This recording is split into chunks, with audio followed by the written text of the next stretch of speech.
La question de la réouverture de l'aéroport international de Goma revient au centre de l'actualité sécuritaire et humanitaire en République démocratique du Congo. Fermée depuis la prise de la ville par les rebelles de l'AFC/M23, cette infrastructure stratégique demeure un enjeu majeur pour les autorités congolaises, les partenaires internationaux et les organisations humanitaires opérant dans l'est du pays. Face à l'urgence humanitaire et aux pressions diplomatiques, le président Félix-Antoine Tshisekedi a instruit plusieurs membres clés de son gouvernement afin de préparer une éventuelle réouverture de cet aéroport vital. Le président de la République, Félix-Antoine Tshisekedi Tshilombo, a donné des instructions claires à 3 vice-premiers ministres pour travailler de manière coordonnée en vue de créer les conditions nécessaires à la réouverture de l'aéroport de Goma dans la province du Nord Kivu. Cette décision a été prise lors du 67e Conseil des ministres tenu à Kinshasa, dans un contexte marqué par la poursuite des tensions sécuritaires dans l'est de la RDC et par une forte dégradation de la situation humanitaire dans la région de Goma. Selon le porte-parole du gouvernement, Patrick Mouyaya, les vice-premiers ministres en charge de l'Intérieur, des Transports et de la Défense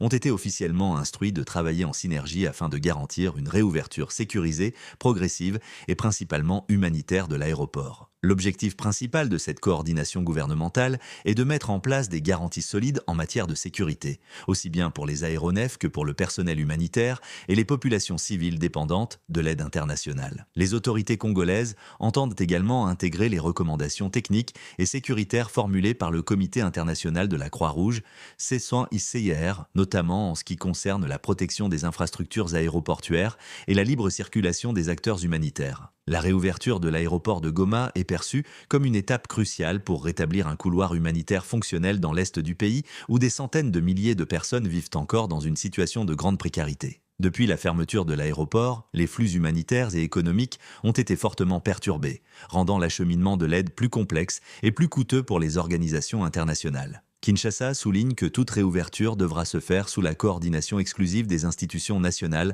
afin de préserver la souveraineté de l'État congolais dans un contexte sécuritaire particulièrement sensible. Cette initiative intervient également dans un contexte diplomatique marqué par les récentes déclarations du président français Emmanuel Macron, qui avait évoqué une possible réouverture imminente de l'aéroport lors de la conférence internationale pour la paix et la prospérité dans la région des Grands Lacs, organisée à Paris. Face à ces annonces, le gouvernement congolais a tenu à reprendre la main sur le dossier en affirmant que toute décision concrète dépendra avant tout de l'amélioration réelle de la situation sécuritaire sur le terrain. Parallèlement à ces efforts politiques, la MONUSCO continue de jouer un rôle clé dans le suivi du cessez-le-feu et dans l'appui aux mécanismes de stabilisation à Goma et dans ses environs. Le premier atterrissage d'un hélicoptère de la MONUSCO à Goma depuis plus d'1 an constitue un signal important, témoignant d'une volonté progressive de rétablir certaines opérations aériennes à caractère humanitaire. Cependant, malgré ces avancées, la situation reste fragile, marquée par une méfiance persistante entre les différentes parties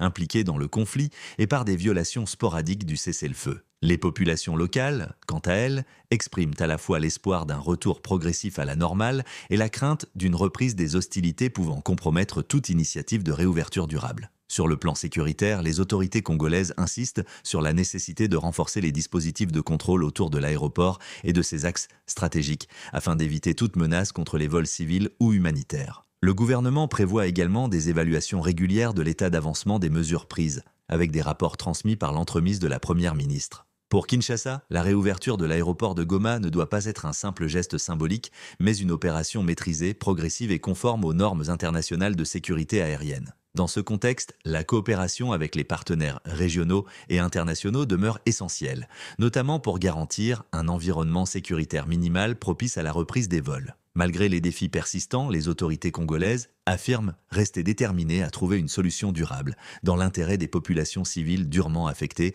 par des années de conflit. La réouverture de l'aéroport de Goma apparaît aujourd'hui comme un enjeu à la fois humanitaire, sécuritaire et diplomatique majeur pour la République démocratique du Congo. Si les initiatives engagées par le président Félix Tshisekedi traduisent une volonté politique claire, leur succès dépendra avant tout de l'évolution de la situation sécuritaire sur le terrain. Dans un contexte encore instable, Kinshasa se veut prudente mais résolue en privilégiant une approche coordonnée et progressive, afin de redonner à Goma son rôle stratégique au service des populations et de la paix régionale. Bienvenue sur Kivu Connect Info. Merci de suivre Kivu Connect Info, votre canal de référence pour des informations fiables, claires et professionnelles sur la RDC, le Nord Kivu et toute la région des Grands Lacs. Abonnez-vous, likez, partagez et activez la cloche pour ne rien manquer de l'actualité en temps réel.